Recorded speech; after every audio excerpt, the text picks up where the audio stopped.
በኢትዮጵያዋ ዋና ከተማ አዲስ አበባ ውስጥ ነው የምንገኘው። ዓይንህን ገልጠህ ተመልከት። የምታያቸው ሰማይ ጠቀስ ሕንፃዎች በሙሉ የጥቁሮች ናቸው።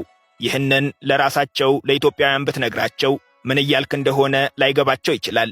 ጥቁር የሕንፃ ባለቤት ለመሆን ምን ያንሰዋል ይሉሃል። ኢትዮጵያ ከምታውቃቸው የአፍሪካ ሀገራት በሙሉ ትለያለች የምልህ ለዚህ ነው። አንተ ግን ይህንን እውነት ይዘህ ሁሉንም የዓለም ሀገራት እየዞርክ ማጣራት ትችላለህ። አንድ ሙሉ ከተማ ሙሉ ሕንፃ፣ ሕንፃ ሙሉ ድርጅት የጥቁር የሆነበትን እንኳንና የዓለም የአፍሪካ ሀገር አታገኝም።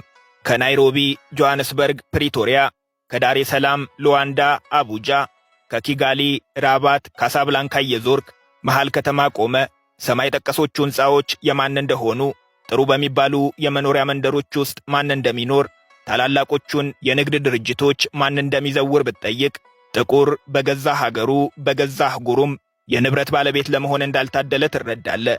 በአዲስ አበባ እውነትም ትደነቃለህ። የእስካሁኑን ያልኩ የነገን ማን ያውቃል?